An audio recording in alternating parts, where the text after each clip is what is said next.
আমার আল্লাহ পাক রব্বুল আলামিন আমার নবীজিকে বললেন, ওগো নবী,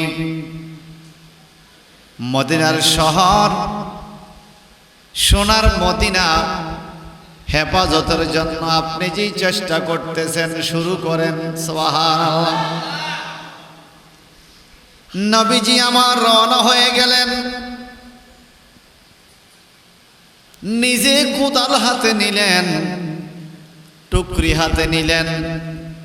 সাহাবায়ে কেরাম মাটি কাটা শুরু করে দিলেন। আমার নবী নিজেও কাজের মধ্যে ঝাঁপিয়ে পড়লেন। এদিকে 12,000 মুশরিকদের 12,000 সৈন্য চতুর্দিক দিয়ে ঘেরাও করেছে, মদিনা তছনছ করে দিবে। আমার নবীজি সাহাবায়ে কেরামদেরকে লইয়া খাল খনন করা শুরু করে দিলেন। সুবহানাল্লাহ। তিরমিজি শরীফে এই ঘটনার একটি হাদিস শরীফ পাইলাম। নবীজি নিজে মাথার মধ্যে টুকরি লইয়া বালু পার করে খাল থেকে তোলে। শরীরের মধ্যে বালু পড়ে, আরব দেশের বালু জুজুরিয়া বালু, শাক ধরে না, জোরে জোরে পড়ে যায়। বালু পয়ড়া পয়ড়া নবীজির চুল মোবারক গুলো বালুতে ঢেকে গেছে। নবীজি একখান চাদর মোবারক গায়ে দিতেন। তখন এরকম সেন বুতামের সিস্টেম কম ছিল। আমার নবীজি চাদর গায়ে দিয়ে যখন টুকরি মাথায় নিতেন, মাঝে মাঝে এই চাদরের মাঝখানের বুকের জায়গাটা চাদরটা সরে যাইতো। বালু পয়রা পয়রা নবীর বুক মোবারকের পশমগুলো ডেকে গেল। সুবহানাল্লাহ বলেন না। নবীজির বুক মোবারকের পশম ঢেকে গেল। সাহাবায়ে কেরাম কান্না শুরু করলেন, ইয়া রাসূলুল্লাহ, নবীজি আপনি একটু বন্ধ করেন, আমরা কাজ করব, আমরা টুকরি পার করব।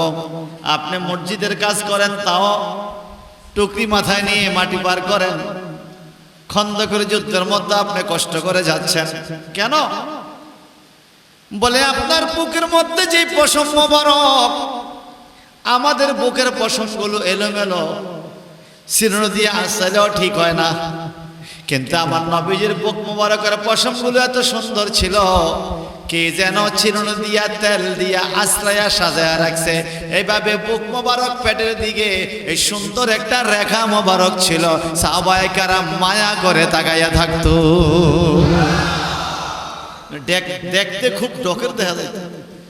নবী তো নবী, ডকের কোনো তুলনা আছে? এরপরে আবার যখন বুকের পশম মোবারক দেখা যায়, হ্যাঁ, ছক ছক ঝক ঝক করে, সাহাবায়ে কেরাম বলে, হুজুর এই যে বালু পরে আপনার বুকের পশম মোবারক ডাইকা যায়, আমরা এটা সহ্য করতে পারি না নবী, আপনি একটু বিশ্রাম করেন, আমরা করি। আমার নবীজি বলে, সকলে মিলে কাজ করবো। সকলে মিলে। তো কোন নবীর উম্মত আমরা ভাই? যেই নবী ইসলামের জন্য মাটি কাটছে, মাটির ওড়া মাথায় নিয়ে পার করছে, মায়ের খাইছে, আঘাতপ্রাপ্ত হয়েছে, রক্তাক্ত হয়েছে, দান দান মোবারক পাথরের আঘাতে ভেঙ্গে শহীদ হয়ে গেছে, তবুও নবী ইসলামের দাওয়াত বন্ধ করে না। কারণ পৃথিবীতে উনি এসেছেন ইসলামের দাওয়াত দেওয়ার জন্যই। এটা ওনার ডিউটি, এটা ওনার কি ডিউটি, গুরুত্বপূর্ণ দায়িত্ব। আল্লাহর হাবিব নিজেই কাজ করতেছেন, হঠাৎ করে আরেক দিক থেকে কয়েকজন সাহাবী দৌড়ে আসলো, ইয়া রাসূলুল্লাহ, আজকে আহজাব, সূরা আহজাবের ঘটনা, খন্দকের যুদ্ধে আপনিও গর্ত করতেছেন, আমরাও করতেছি, ওই পাশ দিয়া, আপনি এই পাশ দিয়া। এখন আমরা যেখানে খাল কাটতেছি গো নবী, অনেক বড় একটা পাথর পড়ছে, পাথর। সুবহানাল্লাহ। কেউ আরব দেশে গেছেন, দেখছেন না, সবে তো পাথর। ওই দেশে কি মাটি আছে? এরপরও গেপে গেপে কিছু মাটি কোন কোন দিকে আছে, বালু পাওয়া যায়। বেশিরভাগই পাহাড়গুলো পাথরের পাহাড়। কত পাহাড়, পাথর আর পাথর।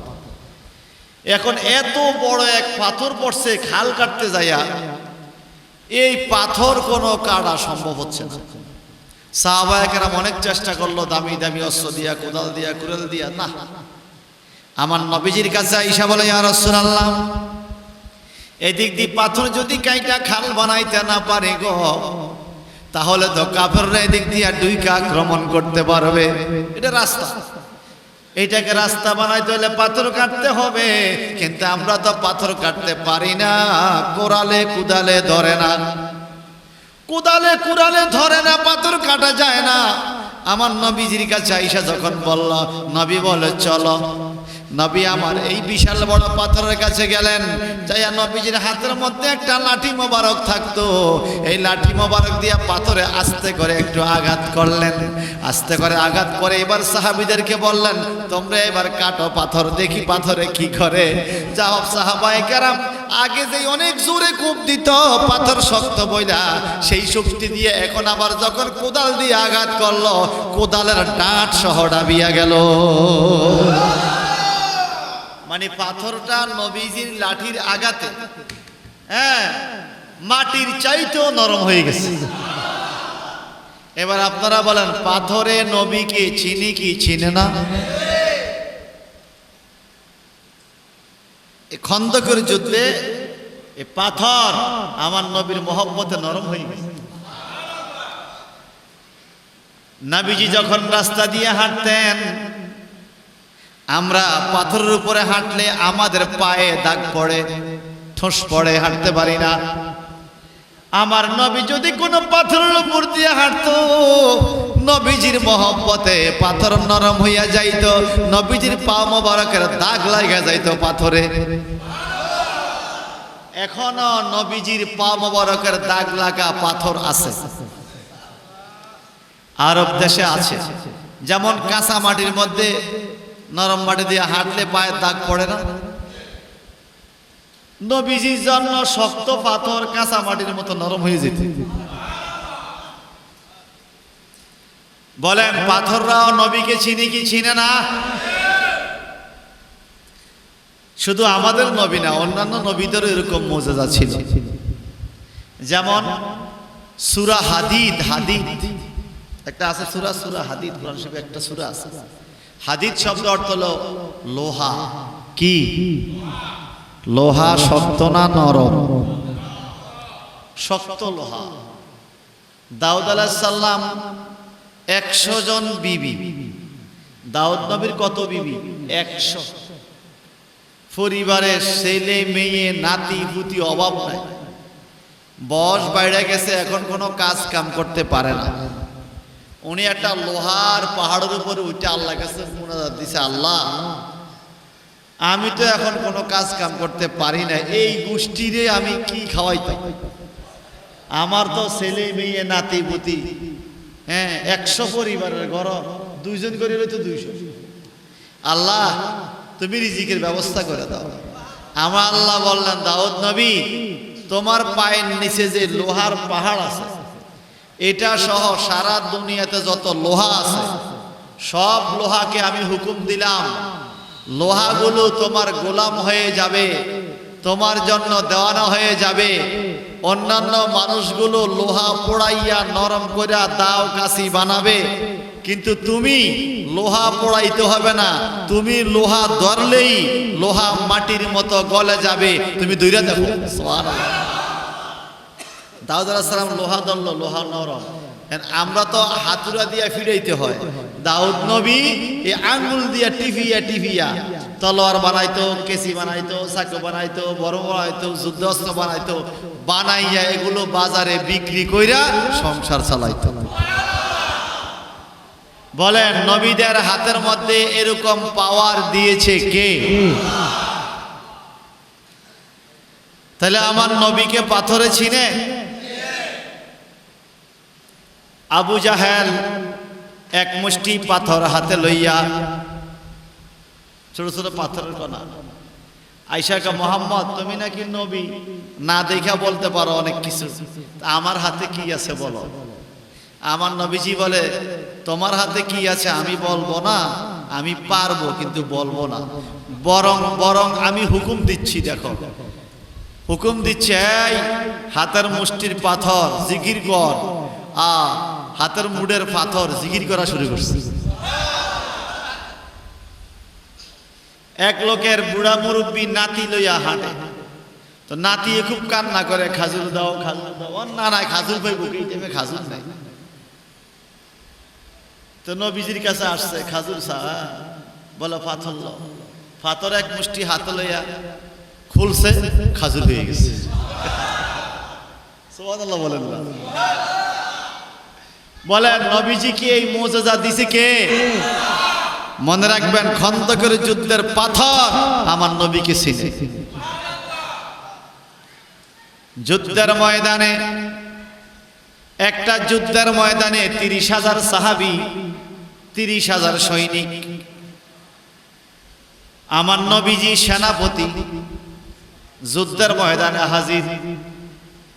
হযরতে আবু হুরায়রা রাদিয়াল্লাহু তাআলা আনহু আমার নবীজির খুব কাছের সাহাবী, উনি দৌড়াইয়া আইসা কয়, নবী গো, না খাইয়া কি যুদ্ধ করা যায়?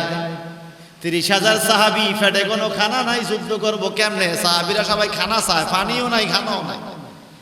নবীজি এদিক সেদিক তাকা, চোখের পানি ফালা, আরে কি দিমু তোমাদেরকে? আবু হুরায়রা তুমি দেখো তো কারো কাছে কিছু পাওয়া যায় কিনা, পাইলে আমার কাছে লইয়া আইও, কম পাও বেশ পাও। 30,000 সাহাবীর কাছে কইরা যায়া 21টা খাজুর পাইছে। কয়টা? মানুষ কজন? খাজুর কয়টা? আহারে 1000 জন রে একটা করে দিলেও তো আরো 9000 থায়, 21,000 না হয়। আমার নবীজি আবু হুরায়রাকে একটা পোটলা বানাও, উনি একটা পোটলা বানাইলো, বলে পোটলার ভিতরে খাজুর গুলো রাখো। নূরে মুজাসসাম কিতাবের মধ্যে এই হাদিসটা স্থান পেয়েছে, ইসলামিক ফাউন্ডেশন থেকে এই কিতাবটা পাবলিশড হয়েছে, বাংলাদেশ সরকার করছে, আমার কাছে আছে। ওখানে 21টা খাজুর পোটলার মধ্যে রাইখা নবী একটু ফু দিয়া, থুতু মোবারক দিয়া, আবু হুরায়রা নবীর সাহাবীকে বলল, তুমি পোটলার দিকে নজর দিও না, শুধু তুমি হাত ঢুকাইবা আর দিবা, যার যা লাগে শুধু দিবা। আল্লাহু আকবার।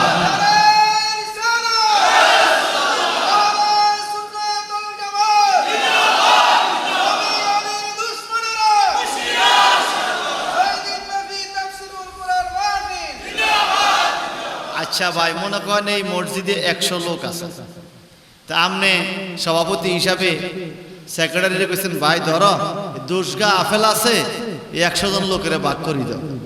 আপনি কি করবেন? আইয়ানা ফিডা খাইতাম যাইতাম, আপেল 10 গলায় 100 লোকের মধ্যে লাগবে মাই, ঠিক না?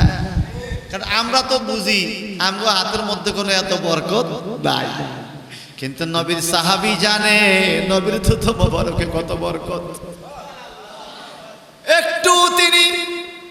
একটু তিনি সন্দেহ করলেন না, খাজনে পোটলাটা লইয়া 30,000 সাহাবীর কাছে গেল, যাইয়া মুষ্টি বইরা বইরা দিতেছে, সাহাবীরা খাইতেছে, খুশিটার মধ্যে লইতেছে, ইচ্ছা মতো সবাই খাওয়ার পরে আবার পোটলা লইয়া নবীজির কাছে আসলো, একবারও ভিতরে নজর দেয় নাই।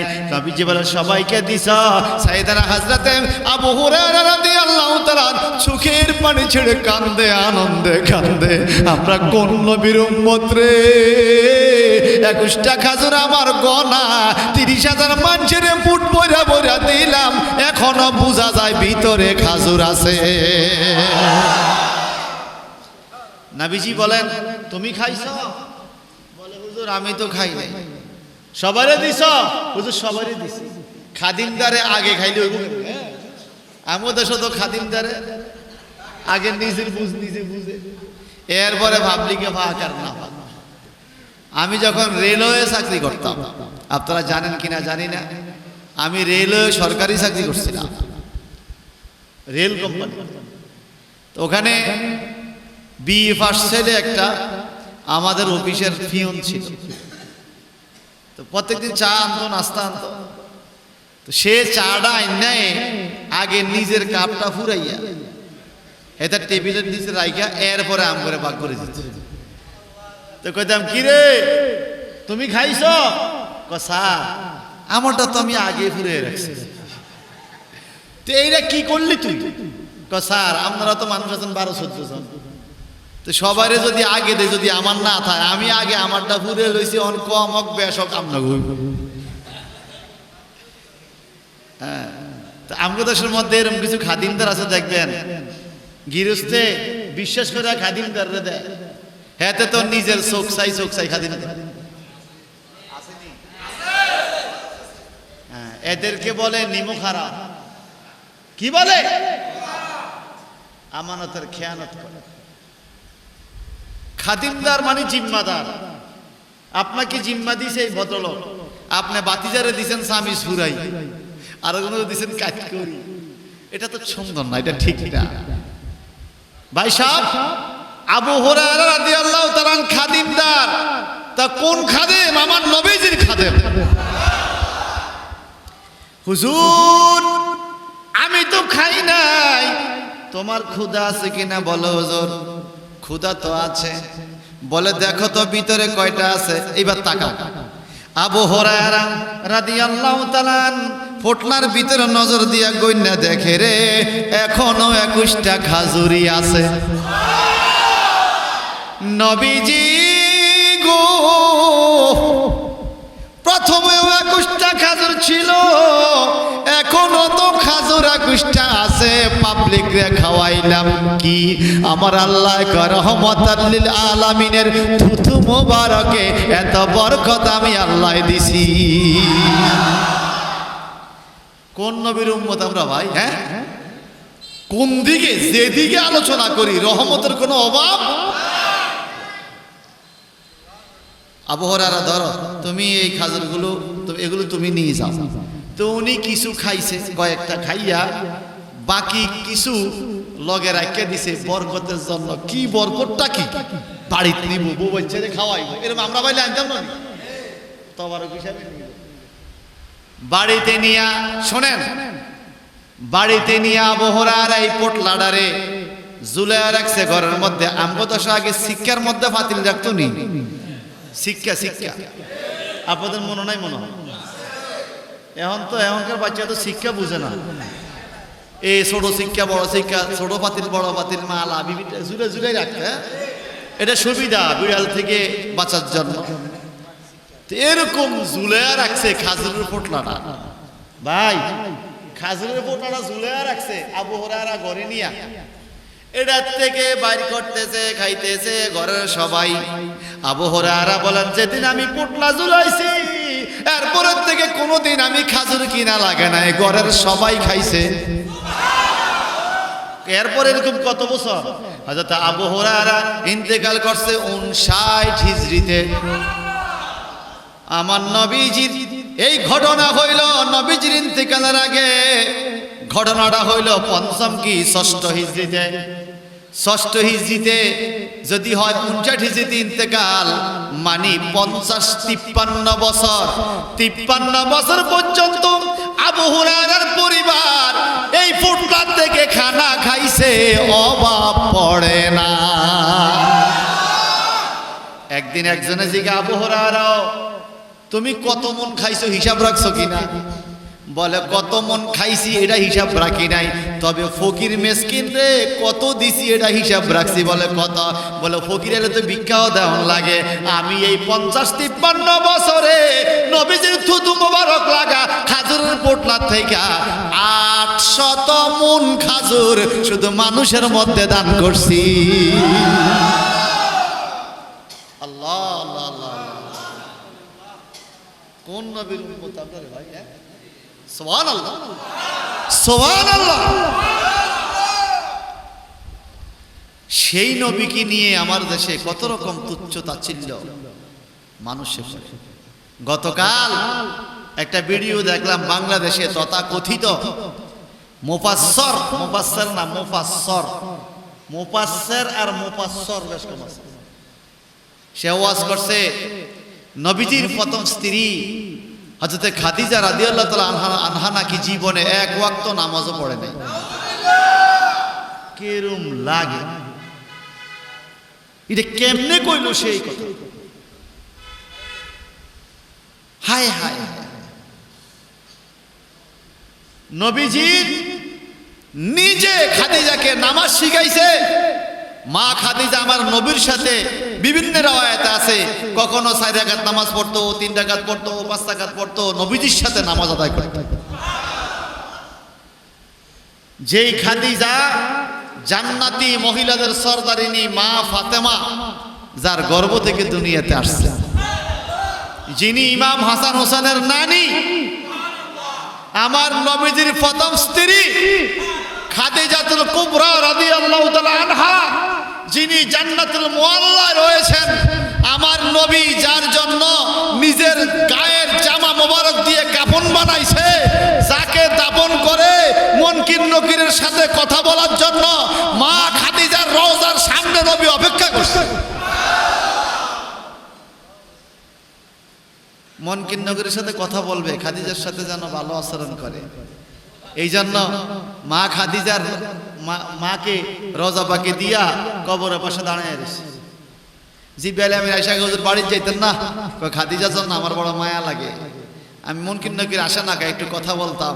বলল হুজুর আপনি চলে যান, আল্লাহ পাক বলছে আপনি নবীর বিবি প্রথম স্ত্রী খাদিজা, সে জান্নাতি, আপনি যেহেতু মুনকির নকিরের সাথে কথা বলবেন এটা বলে অপেক্ষা করতেছেন, এই আল্লাহ পাক খাদিজার কবরে এই মুনকির নকির ব্যবস্থা দিয়ে প্রশ্ন করাবে না, ইতিমধ্যে জান্নাতি হাওয়া চলে আইছে।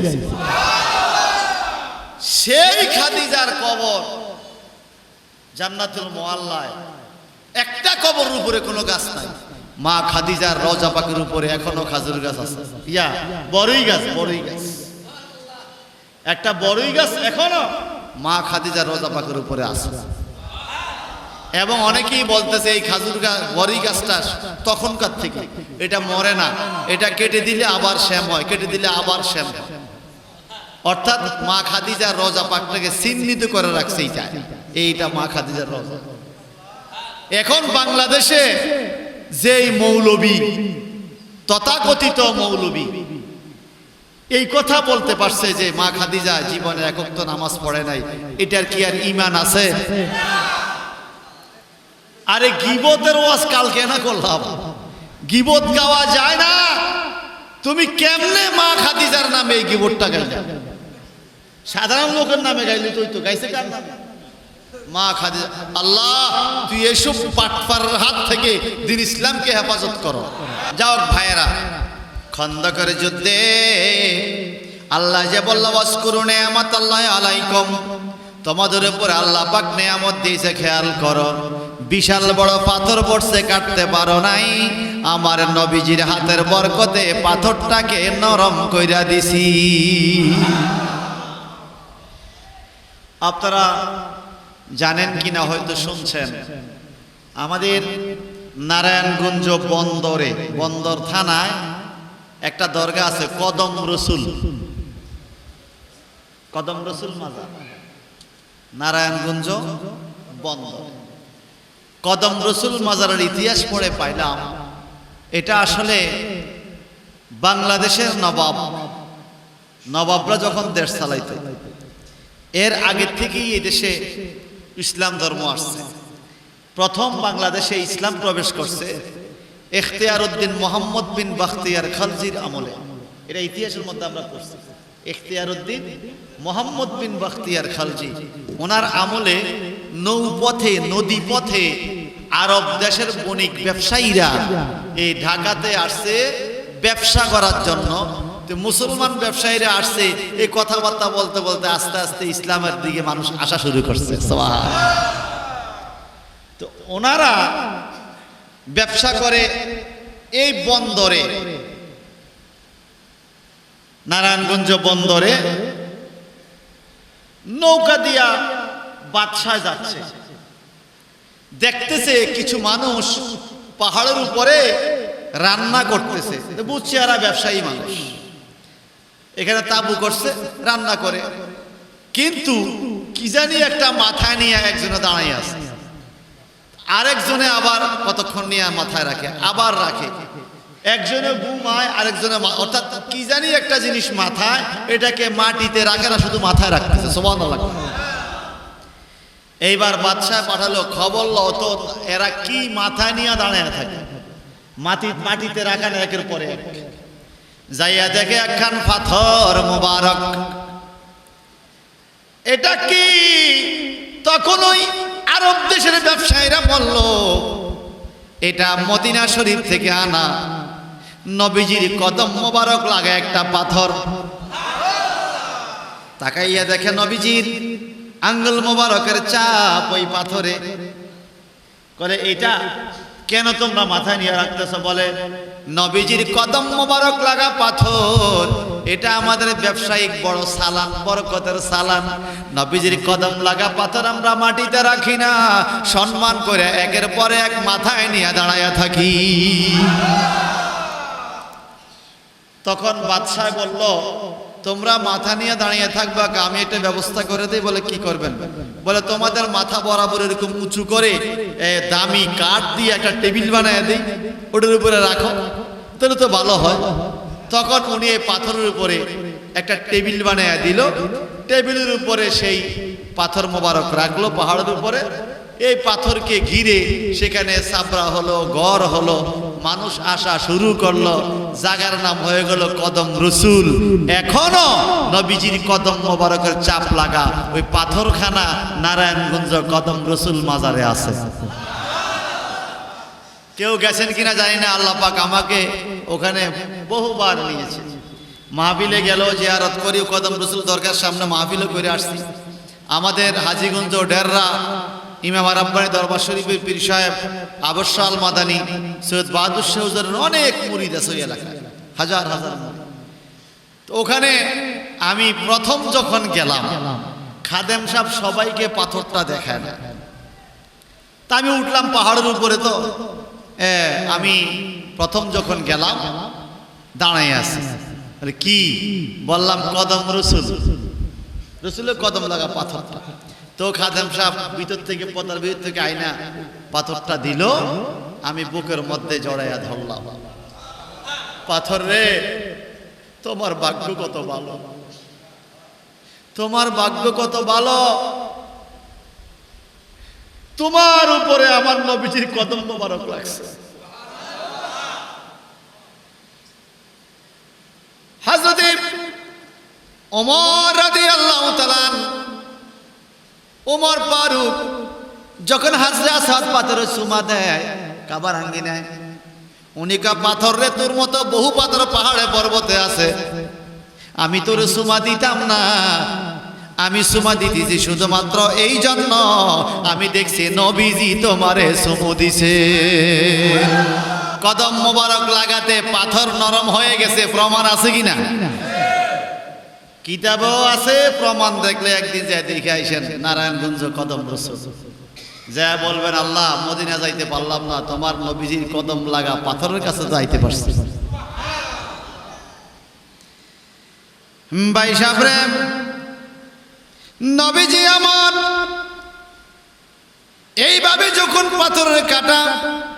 পাথরটা কাটার ব্যবস্থা করে দিলেন, সাহাবায়ে কেরাম পাথরটা কাইটা খাল খনন করে ফেললাম। যেই জায়গার মধ্যে নবীজি খাল খনন করছে খন্দকের যুদ্ধে, ওই জায়গাটা মদিনা শরীফ। এখন জায়গার নাম হলো মসজিদে সাবা। সাবা মসজিদ মানে 7টা মসজিদ এক জায়গায়। সুবহানাল্লাহ। প্রশ্ন যদি করেন 7টা মসজিদ কেন এক জায়গায়? একটা মসজিদ হইলে তো চলে।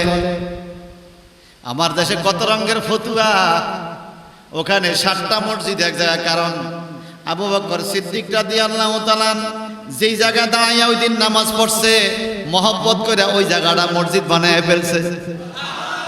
হযরত ওমর ফারুক রাদিয়াল্লাহু তাআলা এমনকি মা ফাতেমাও সেই জায়গায় নামাজ পড়ছে রে, মহব্বত করে ওই জায়গাটারে মসজিদ বানায় ফেলছে।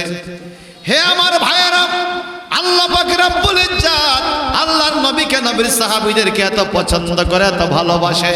খাতুনে জান্নাত মা ফাতেমা যেই জায়গায় নামাজ পড়ছে ওই জায়গাটা পর্যন্ত মসজিদ হইয়া গেছে। ওখানে 7টা মসজিদ এক জায়গায়, একটু জোরে জোরে বলুন সুবহানাল্লাহ। মদিনা শরীফে মসজিদে নববী আছে না? যারা মদিনা শরীফ গেছেন হাত নামা। আচ্ছা, মসজিদে নববীর বেশি দূরে না তো? মসজিদে আলী কাছে ননি, মসজিদে আবু বকর, মসজিদে গামামা কাছাকাছি, মসজিদে বেলাল কাছাকাছি, মসজিদে ওসমান কাছাকাছি। কিরে বাবা, নবীজির মসজিদ থাইকাও এত কাছাকাছি, এতগুলো মসজিদ আবার কেন হইল? আমগো সমাজের মধ্যে না ঝগড়া লাগা এক জায়গায় মসজিদ এই বাইত হয়ে যায়, ওখানে এতগুলো মসজিদ কেন হইল? জিগায়েন কারণটা হইল নবীজির সাহাবীরা যেই জায়গার মধ্যে বসছে ওই জায়গাটা দামি হইয়া গেছে, পরবর্তী প্রজন্ম বরকতের জন্য মসজিদ বানায়া রাখছে। নবীজির কা হুজুর এত খরা মদিনা এলাকায়, নবী গো একটু দোয়া করেন না বৃষ্টির জন্য, আল্লাহুম্মা আমিন। সাথে সাথে বৃষ্টি, তো যেই জায়গায় সাথে সাথে বৃষ্টিটা আসছে এই জায়গা দেখেন মসজিদ আছে, মসজিদে গামামা। গামামা মানে বৃষ্টির মসজিদ, যেখানে মেঘ হয়েছে, বৃষ্টি হয়েছে। এবং আমি খেয়াল করছি কবুতরটি বেশি ওই মসজিদে গামামার মিম্বরের মধ্যে বসে, মিনারার মধ্যে বসে, হ্যাঁ গম্বুজের মধ্যে। অন্যান্য মসজিদে বসে, এখানে বেশি মসজিদে গামামা। সুবহানাল্লাহ। ভাই সাহেব 7টা মসজিদ, সাবা মসজিদ, এই তো গত 1.5 মাস আগেও আমি আসলাম উমরা থেকে।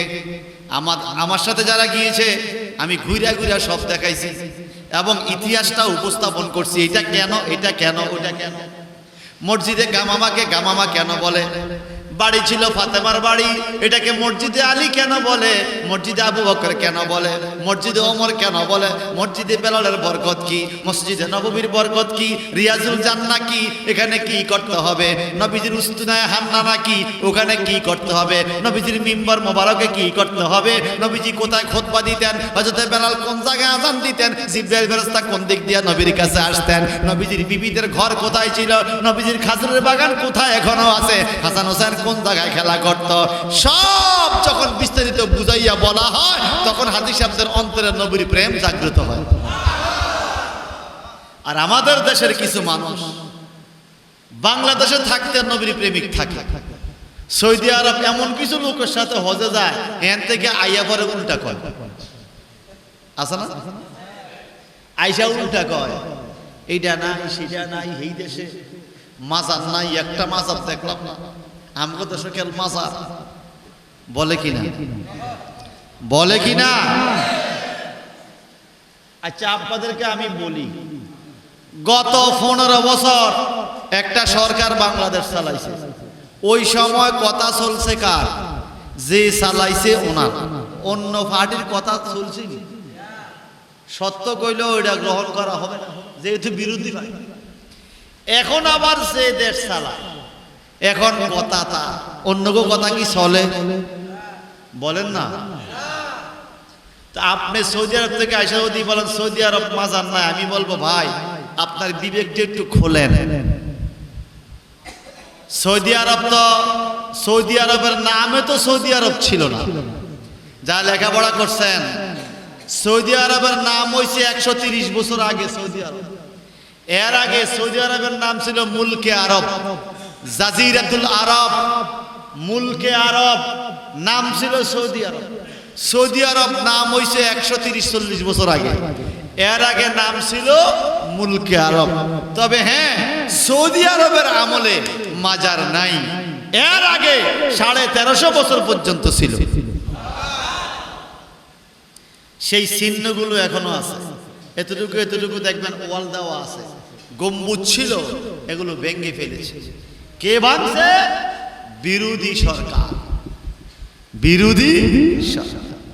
আমাদের দেশে এখন আবার বিরোধী সরকাররা ডিস্টার্ব করে না, যখন যে আসে তখন তার কথা, এটা নিয়মের কথা।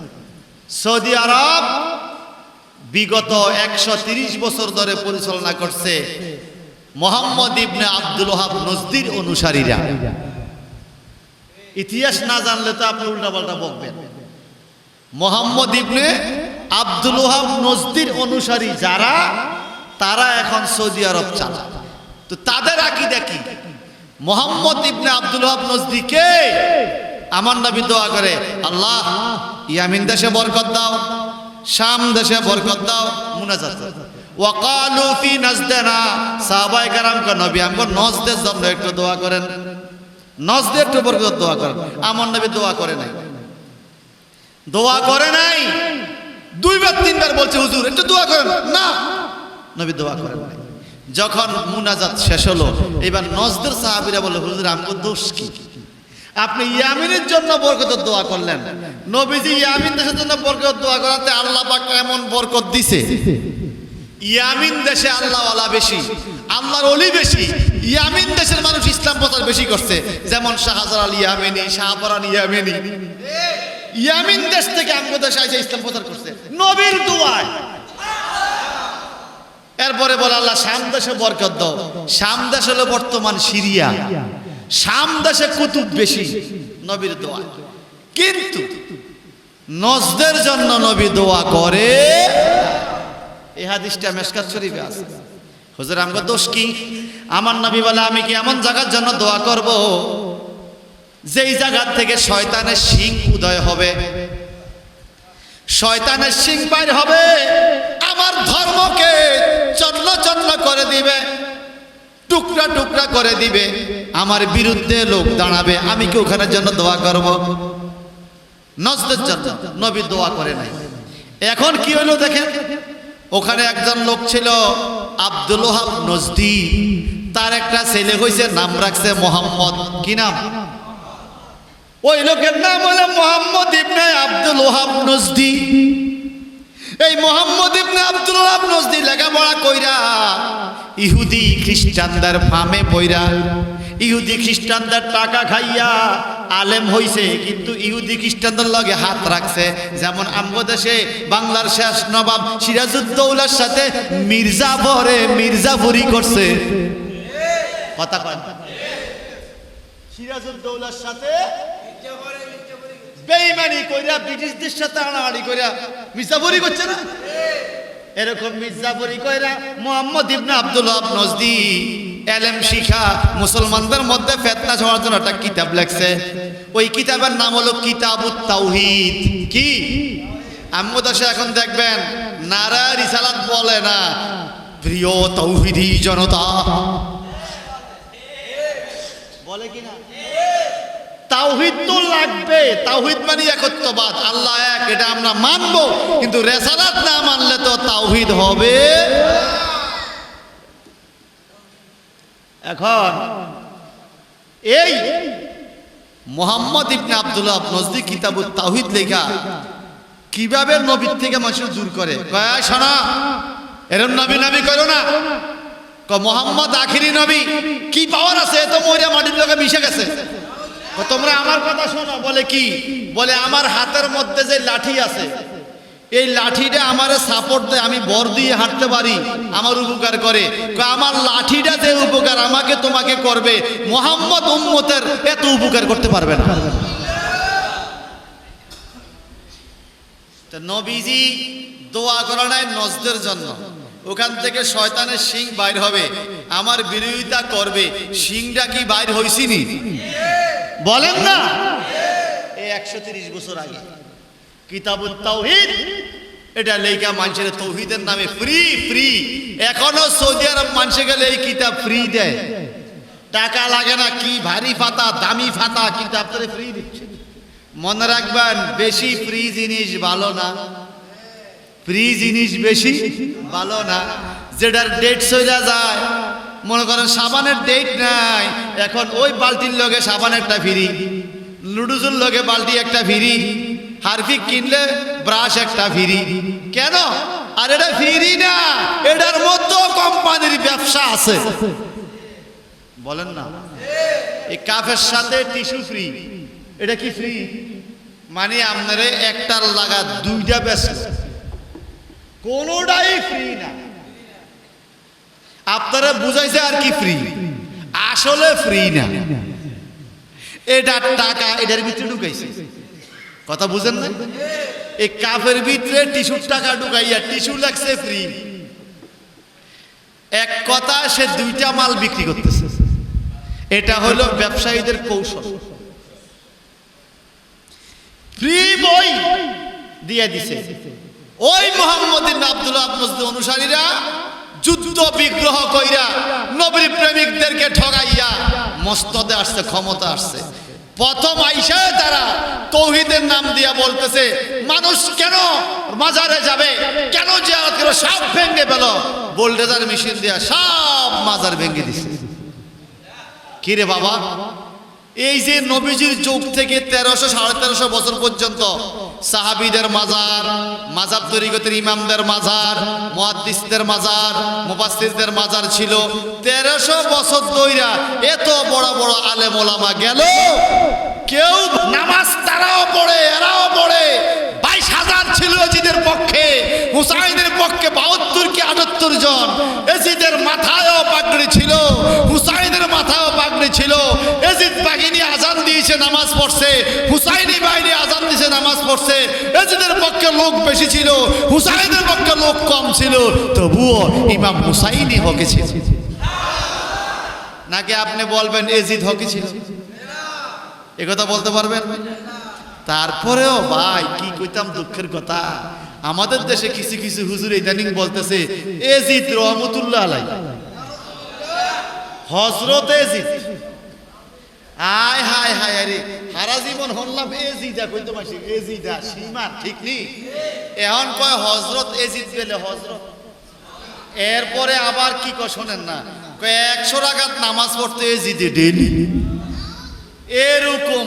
তো এখন আমরা বুঝা গেছি গো সান্দু, আমরা বুঝা গেছি। কি বুঝছি? টুপি দাড়ি পাগড়ি ঠিকই লাগাইছ, তোমার মধ্যে এজিদের খাসলত আছে। কি আছে বলেন না? মনে রাখবেন, একমাত্র সেজদার মালিক কে? আল্লাহকে বাদ দিয়ে কাউকে সেজদা করা যাবে না। আল্লাহকে সেজদা করতে হবে। আল্লাহর সৃষ্টি জগতে নবীজিকে সবচেয়ে বেশি সম্মান করতে হবে, তাহলে আপনি ইমানদার হক আছে। আবার আপনি নবীকে সম্মান করতে যাইয়া, ওলি আল্লাহকে সম্মান করতে যায় শিরক করবেন, বেদাত করবেন, আপনার ঈমান কবুল হবে না। অনেকে আছে কিনা মাজার রোজায় উঠতি পড়ে সেজদা করে, হারাম। একমাত্র সেজদা পাবে আল্লাহ, আর কাউকে সেজদা দেওয়া। এক লোকে আইসা, মেশকাত শরীফে হাদিস, নবী গো আপনি আমার এমন একটা জিনিস দেখান, আশ্চর্য জিনিস, যেটা দেখে আপনার প্রতি আমার ঈমানটা আরো বাড়বে। সুবহানাল্লাহ। তো নবীজি বলে তোমারে কি দেখাইতাম আশ্চর্য জিনিস? ওই যে একটা গাছ দেখা যায়, ওই গাছকে যাইয়া বলো ও গাছ তোমাকে নবীজি ডাকে। এই লোকে গেল, ও গাছ তোমাকে নবীজি ডাকে। গাছ মূল সহ নবীর সামনে আইসা হাজির। এখন এই লোক বলে হুজুর কার বাইর গাছ আপনার হুকুম উঠে আসছে, জবাব দিমু কি? বেড়া করে মালিকের কি জবাব দিব? নবীজি বলে যার হুকুমে গাছ আসে তার হুকুমে আবার যাইতো। এ গাছ তুমি আবার আগের জায়গায় যেইভাবে ছিলা, যেই ডাল যেদিকে, যেই শিকড় যেদিকে, ওখানে বসে যাও। গাছ আবার আগের জায়গায় যাইয়া ঠিক সেভাবে। আচ্ছা এখন আপনি বলেন, যেই লোকটা বলছিল নবী গো আমার এমন একটা জিনিস দেখান যেন আমার ঈমানটা বাড়ে, এখন তার নবীর প্রতি মহব্বত আরো বাড়ছে না? লোকটা এখন পাগল হয়ে গেছে। নবী গো তাই কি? আমি আপনার একটা সেজদা দিব, আপনাকে একটা সেজদা দেব। আমার নবী কয় না, সেজদা শুধুমাত্র আল্লাহর জন্য। কার জন্য? বলে হুজুর আমার মনটা মানে না, একটা সেজদা নিতে না পারলে মনটা আমার ভরবে না। কেমন শক্তি আল্লাহ পাক আপনাকে দিল, যার কথায় গাছ উঠে আবার গাছে চলে যায়। নবীকে একটু সুযোগ দেন। আমার নবীকে শোনো জগতের মানুষ, যদি আমি আল্লাহকে বাদ দিয়ে অন্য কাউকে সেজদা দেওয়ার হুকুম দেওয়ার সুযোগ পাইতাম, তাহলে নারীদেরকে বলতাম, স্ত্রীদেরকে বলতাম তারা যেন স্বামীর পায়ে সেজদা করে। হুকুম নাই বলে বলি নাই, একমাত্র সেজদা পাওয়ার যোগ্য হলো আল্লাহ। এইবার নবীজির কাছে লোক টাকা, নবী গো সব বুঝলাম, আমার মনটা মানে না, একটা সেজদা যদি আপনারে দিতে পারতাম কলিজা শীতল করতাম। বলে না, এটা হয় না, সেজদা পাওয়ার যোগ্য একমাত্র আল্লাহ। নবীজি তাইলে সুযোগ কইরা দেন, আমি আপনার কদমে একটু চুমু খাবো। এইবার সুযোগ দিল, ওই লোকটা নবীর কদম মোবারক ধইরা চুমা খাইয়া কলিজা ঠান্ডা করলো। নবী শ্রেষ্ঠ নবী, যার কথায় চন্দ্র দুই টুকরা হয়, যার অর্ডারে সূর্য উঠে যায়, যার হুকুমে বৃষ্টি চলে আসে, যার কথায় আল্লাহর সৃষ্টি জগতে আইন পরিবর্তন হয়ে যায়, ওই নবী পর্যন্ত সেজদা গ্রহণ করে নাই। সেজদা পাবে একমাত্র আল্লাহ। সুতরাং কেউ যদি আল্লাহকে বাদ দিয়ে কাউকে সেজদা করে, এটা কখনো শরীয়ত গ্রহণ করবে। আপনারা আবার মনে করেন না মিয়াজি হুজুর মনে হয় ওই মাজারের কথা কইয়া, ওলি আল্লাহর কথা কইয়া মানুষের শিরক করাইব। খবরদার, ইবাদত করব মসজিদে, জিয়ারত করব মাজারে, ওখানে সেজদা, ওখানে চলবে দোয়া। কি দোয়া? কবরবাসীর জন্য দোয়া, আমার জন্য দোয়া। কারণ নবীজি বলছে ফাজরুহা ফাইন্না তুযাক্কিরুল আখিরা, তোমরা বেশি বেশি করে কবর জিয়ারত করো। কবর জিয়ারত করলে তোমাদের আখিরাতের কথা মনে হবে। তো জিয়ারত করা ইবাদত সুন্নাত, কিন্তু সেজদা করা হারাম। সেজদা করব কাকে? সবাই বলেন আরো জোরে, আরো জোরে। আল্লাহ নিজেই বলে দিয়েছে ওয়াসজুদি ওয়ারকাই মা'আর রাকিঈন। ওয়াসজুদি মানে আমাকে সেজদা করো। আল্লাহ কয় নাই অন্য কাউকে সেজদা করো। এটা হলো শিরক, শিরকে আকবার। আল্লাহকে বাদ দিয়ে কাউকে সেজদা করা বড় কবিরা গুনাহ, শিরক। একমাত্র সেজদা পাওয়ার মালিক আল্লাহ। তবে মুরব্বিকে, ওস্তাদকে, মা বাবাকে, পীর মুর্শিদকে, শ্বশুর শাশুড়িকে, মুরব্বীদেরকে সালাম করা, হাতে চুমু দেওয়া, মায়ের কপালে চুমু দেওয়া। নবীজি বলেন যেই ব্যক্তি মায়ের পায়ে আমি দেই ভাই, আপনাদের আমি দেই, আপনারা দেন না। আমার মা শুয়ে থেকে রাত্রে মাঝে মাঝে একটু পাগুল টিপে দিলে একটু আরাম বোধ করে, বুড়া মানুষ, কি মায়া লাগে মায়ের পাগুলো, চুমা খাই। তো এত পাগলামি করো কা বাবা? আমি কে মাগো? আমার নবীজি বলছেন যেই লোকে মায়ের পায়ে চুমা দেয়, এই চুমাটা জান্নাতের চৌকাঠে পড়ে। মায়ের পায়ে চুমা দিলে ওই চুমা জান্নাতের চৌকাঠে পড়ে। কারণ পৌষ মাসের শীতের দিনে কত কষ্ট করছে মা। পৌষ মাসের শীতের দিনে কত কষ্ট করছে মা। আমারে সুখ নাতে রাখিয়া বিজাতে মা রাত কাটায়, আমার মার মতো দরদি কেহ নাই। শোন দেশের ভাই, আমার মার মতো দরদি রে কেহ নাই। ওরে মার মতো দরদি রে কেহ সংসারে আপন নাই। আমার মার মতো দরদি কেহ নাই। শোন দেশের ভাই, আমার মার মতো দরদি রে কে। সন্তানের বেদন বুঝিলে আগে বুঝে মা। কথাটা ঠিক কিনা? কে বুঝে? কে বুঝে? সন্তানের বেদন বুঝিলে আগে বুঝে মায়, ওই মায়ের তোমরা কেহ কান্দায় না দুনিয়ায়, আমার মার মতো দরদির কেহ নাই। ওই মায়ের তোমরা কেহ কান্দায় না দুনিয়ায়, আমার মার মতো দরদি কেহ নাই। শোনো দেশের ভাই, আমার মার মতো দুরুদির কেহ নাই। সবাই বলেন তো মা। এই ডাকটা জীবনে বুড়া হয় না, এই ডাকটা কখনো ফুরান হয় না, এই ডাকটা কখনো বিরক্ত হয় না। মা এমন একটা ডাক, মা শব্দটা কখনো পুরান হয় না। মা কালো হোক, মূর্খ হোক, অসুস্থ হোক, কানা হোক, ল্যাংলা হোক, সিধা হোক, পাগল হোক, মায়ের মতো সম্পদ আর কেউ হইতে পারে। তথাপিও আমি গত 4-5 দিন আগে একটা ভিডিও দেখলাম, স্বামী স্ত্রী দুইজনে মিলে মা বাবা দুইজনকে মাইরা ঘরের ভিতরে খাদায় রাখছে। এটা খবরে দেখাচ্ছে, দেখছেন না? এই গত কদিন আগে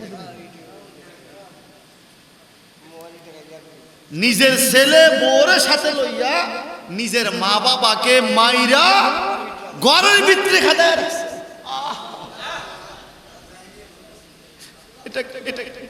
এটা কেমনে সম্ভব? এটা কি করে হয়? পৃথিবীটা বর্তমান মানুষগুলো কেন জানি বাঘের চাইতে হিংস্র হয়ে গেছে। আর আমি তো দেখেছি বাঘ পর্যন্ত হরিণের বাচ্চাকে আদর করে, দেখেন না আপনারা? বাঘের চাইতে হিংস্র হয়ে গেছে ইদানিং মানুষ।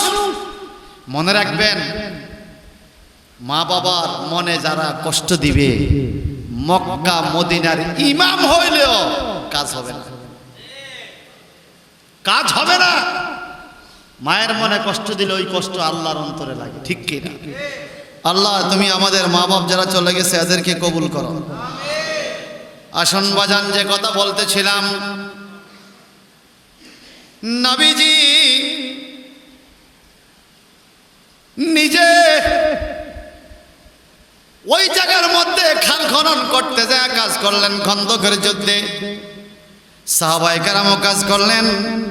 ইতিমধ্যে চতুর্দিক দিয়া কাফেররা আইসা, চতুর্দিক দিয়া কাফেররা আইসা যখন খাল দেখলো, গর্ত দেখলো, তখন কাফেররা মন্তব্য শুরু করলো, এই বুদ্ধি কে দিল মুসলমানদেরকে? এরকম বুদ্ধি তো জীবনও দেখি নাই। খাল কাটছে, একবার বলে নাম, আবার কয় না না মন যাইত না। কেন?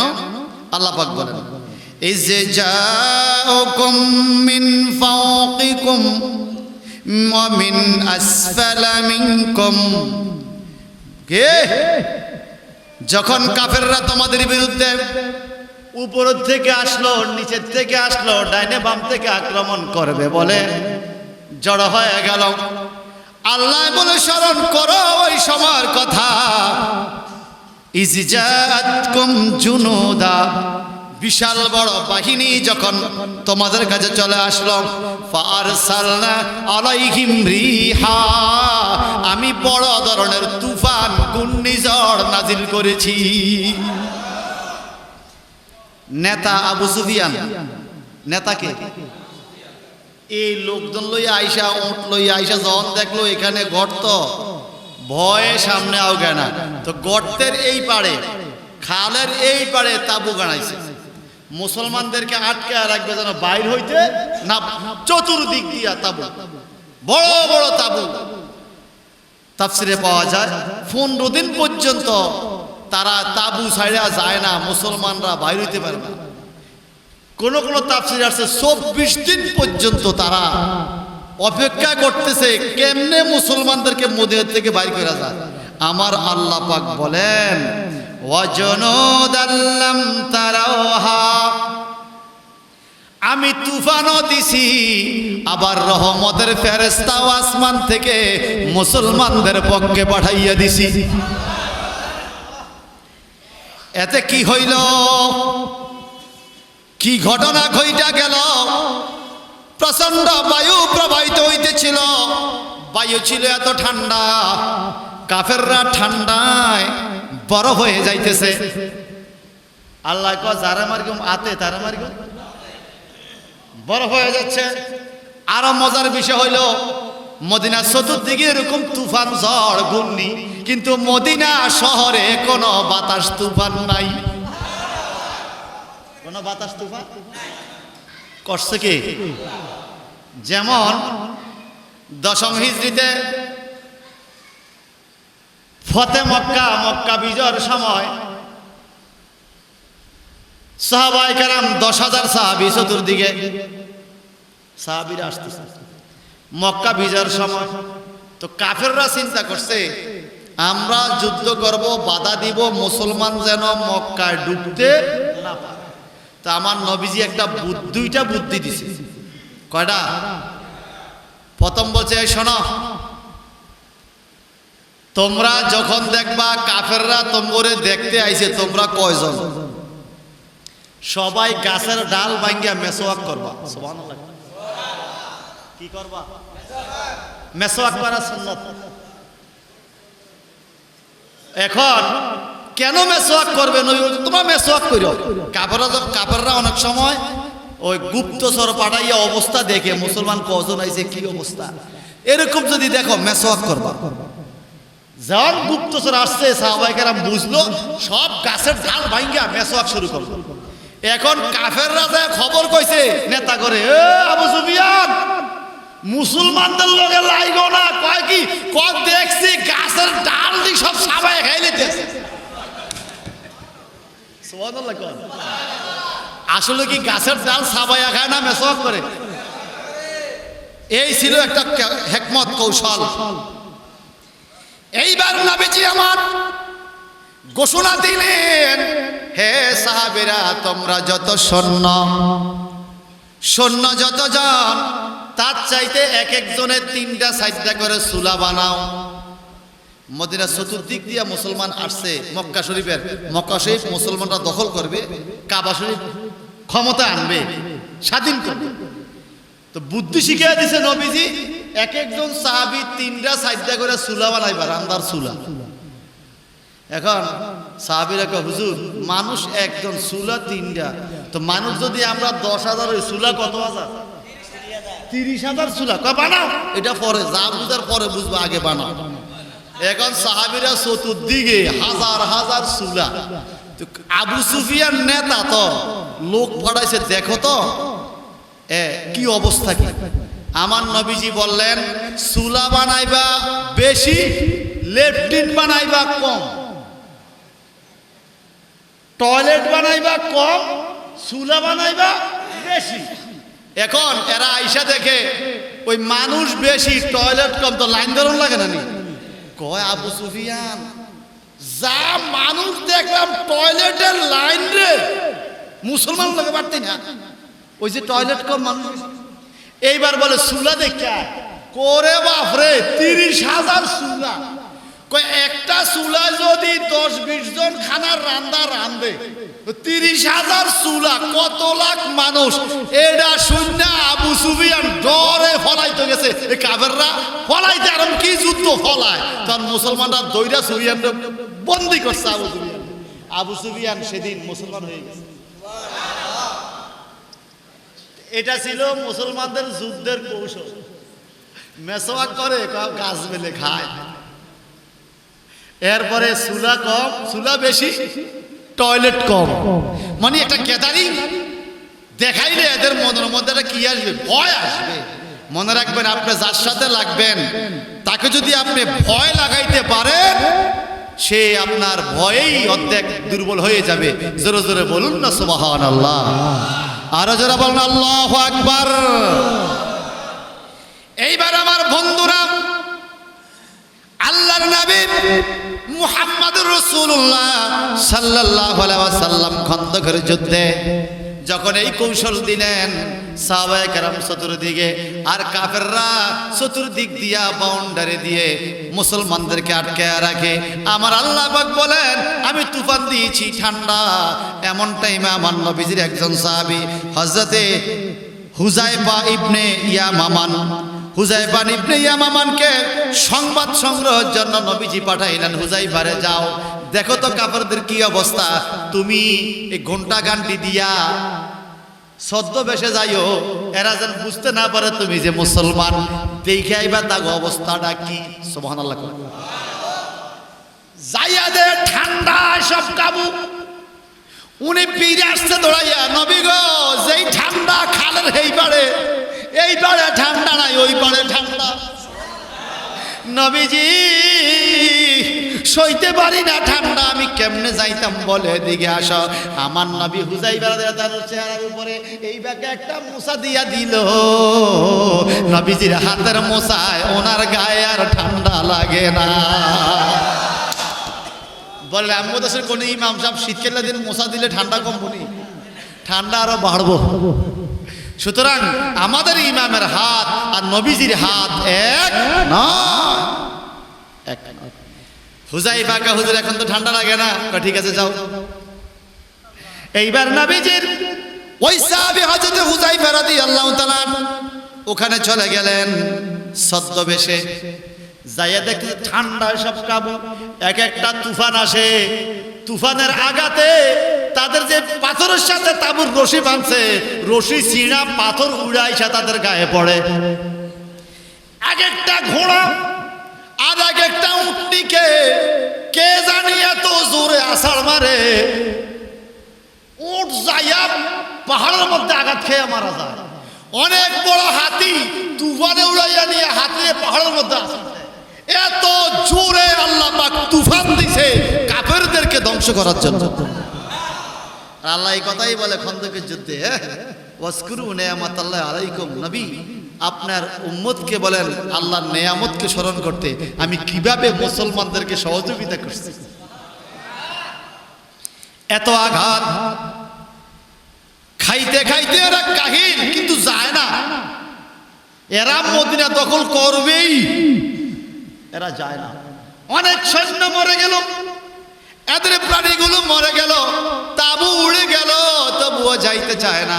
এখন কিছু লোক শুয়ে রইছে, ওই যে হুযায়ফা রাদিয়াল্লাহু তাআলা উনিও ছদ্মবেশে যাইয়া ওখানে শুয়ে রইছে। শোরগোল উঠছে, আমাদের মধ্যে গুপ্তচর থাকতে পারে, মুসলমান কেউ এসে খবর নিতে পারে, সাবধান থাইকো, তোমরা একে অপরকে খবর জিগাও, পরিচয় জিগাও। তো হুযায়ফা রাদিয়াল্লাহু তাআলা পাশে যে উনি যদি আগে জিগা তুমি তো কইতে হইব আমি হুযায়ফা, উনি আগে গায় তুমি কে? কাফেররা বলছে তুমি কে? আমি অমুক। কথা বুঝেন নাই? সাহাবী নিজেই বুদ্ধি কইরা জিজ্ঞাসা তুমি কে, মানে সাহাবী বুঝাইতেছে আমি এখানের লোক, তুমি কে? বলে কয় ভাই আমি তো তুমি লোকের লোক, আমি গুপ্তচর না। হুযায়ফা রাদিয়াল্লাহু তাআলা আনহু এই খবর দিয়া যখন চলে আসলো, এইবার আবু সুফিয়ান চতুর্দিকে খবর নিয়ে দেখে পুরা মদিনা শহরে কোনো ক্ষয়ক্ষতি নাই, মুসলমানদের ঘর দরজা ঠিক আছে, খালের ওই পারে ঠান্ডা নাই, বাতাস নাই, তুফান নাই, কোনো কষ্ট নাই। যেই খাল কাটছে খালের এইবারে যত কষ্ট। এখন আবু সুফিয়ান বলে কি করব, আমরা থাকবো না, চলে যাব। আবু সুফিয়ান বলল কুরাইশরা রে, এখানে আর থাকার মতো অবস্থান নাই, আমাদের উটগুলো সব মরে শেষ হয়ে গেছে, আমরা এখান থেকে চলে যেতে হবে। আবু সুফিয়ান ওটের উপরে বৈশা আর রহিলা অর্থাৎ যাত্রা করো শুরু করে দিল। তারা সবাই তাদের নিজের টাকা পয়সা স্বর্ণ রূপা এই দামি দামি জিনিসপত্র পালাইয়া এখান থেকে চলে গেল। মুসলমানরা পরে যাইয়া গনিমতের মাল মনে কইরা সব লইয়া আসছে, অনেক গনিমতের মাল এই খন্দকের যুদ্ধে মুসলমানরা পাইছে। তামা আল্লাহ পাক বলে সেদিন মুসলমানরা হাতে যুদ্ধ করতে হয় নাই, আল্লাহ পাক ফেরেশতা পাঠায় দিছে, ফেরেশতারাও হাতে যুদ্ধ করতে হয় নাই। ফেরেশতারা কি করছে? ফেরেশতা শুধু আতঙ্ক লাগাইছে, ভয় লাগাইছে। সুবহানাল্লাহ। দমকি দিছে, দমক দিছে, ভয় লাগাইছে, যুদ্ধ করে নাই। এই পৃথিবীতে তলোয়ার হাতে নিয়ে ফেরেশতারা যুদ্ধ করছে বদরের যুদ্ধের দিন। বদর প্রান্তরে একটা পাহাড় আছে, জাবালু মালায়েকা। জাবালু মালায়েকা মানে 3000 ফেরেশতা বদরের যুদ্ধের দিন ওই পাহাড়ের উপরে নাজিল হয়েছে। নাজিল হইয়া ফেরেশতারা যুদ্ধ করছে। সুবহানাল্লাহ বলবেন না? একজন সাহাবী আয়েশা বলে, ইয়া রাসূলুল্লাহ, আমি খাজুরের ডাল দিয়ে, আমার তো তরোয়াল নাই, তো আমি খাজুরের একটা ডাল লই গেছি যুদ্ধ করতাম। আমি খাজুরের ডাল উঠাইতাম, কিন্তু কাফেরের কল্লা পড়ে যেত। খাজুরের ডাল দিয়ে কেমনে কল্লা পড়া, আমি আশ্চর্য হয়ে যেতাম। আমার নবী মুস্কি মুস্কি হাসে, বলে কি, আল্লাহ বললাম তারাওহা, শোনো শোনো, ফেরেশতারা তোমাদেরকে দেখছে, তোমরা ফেরেশতাদেরকে দেখো নাই। আমার নবী বলে, আমি দেখছি 3000 ফেরেশতা সাদা পাগড়ি পরিহিত জান্নাতি পোশাক পয়রা তলোয়ার লইয়া হাজির হইছে। তুমি যখন ডাল তুলছো, ফেরেশতা কল্লা ভালাইয়া দিছে। আল্লাহু আকবার। উহুদের ময়দানে একজন সাহাবীর কল্লা নাই, উনি কল্লা ছাড়া যুদ্ধ করতেছে। সুবহানাল্লাহ বলুন। কল্লা নাই, কিন্তু যুদ্ধ চলছে। অনেকক্ষণ পরে ওনার দেহ মাটিতে পড়ছে, কল্লা ছাড়াও যুদ্ধ চলছে। এবার যুদ্ধের পরে নবীজিকে বলে, নবীজি এইটা কি দেখলাম? আপনার মনে অমুক সাহাবী কাফেররা কল্লা ফেলে দিছে, এরপরে উনি তলোয়ার ঘুরে যুদ্ধ করছে অনেকক্ষণ। সুবহানাল্লাহ। বলে, আমি ছিলাম এক প্রান্তে, সে ছিল আরেক প্রান্তে, আমি তাকে দেখছি। ওই সাহাবী আমার দিকে তাকায়া তাকায়া যুদ্ধ করছে, আমি নবীর দিকে তার নজর, কল্লার খবর নাই। নবীজির মহব্বতে নবীজির দিকে নজর ছিল, কল্লা পালায়া দিছে, নবীর প্রেমে খবর নাই, কল্লা ছাড়া যুদ্ধ চলছে।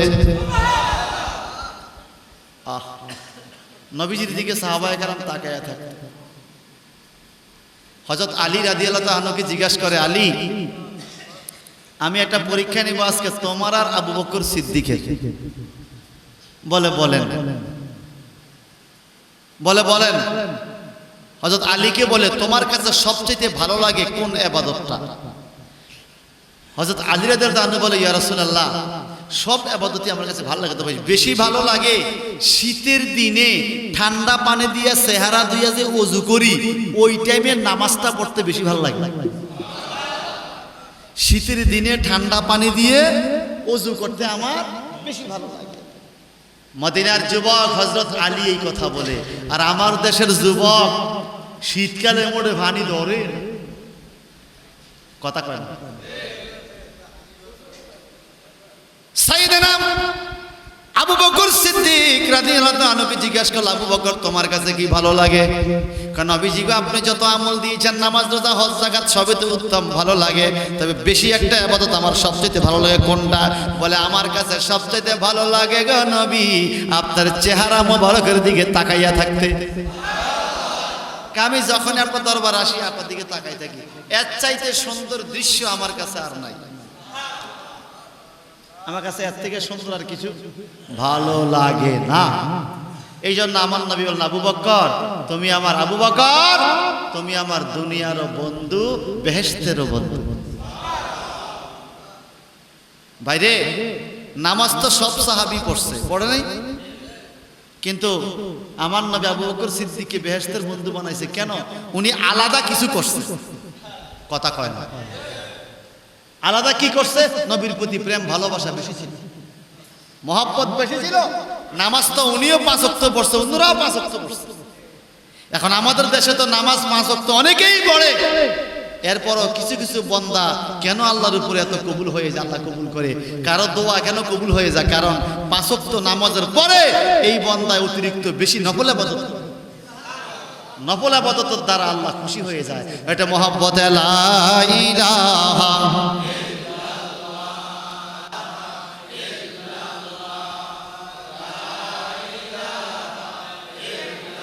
জোরে জোরে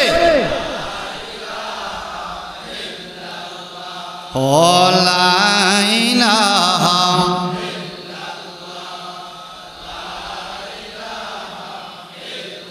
আল্লাহ বহু দূরে মদিনা আমরা কেমনে যাব জানি না মাওলা বহু আয় আমরা কেমনে যাব দয়া করো দয়াল আল্লাহ দয়া আপুরা মনের বাসনা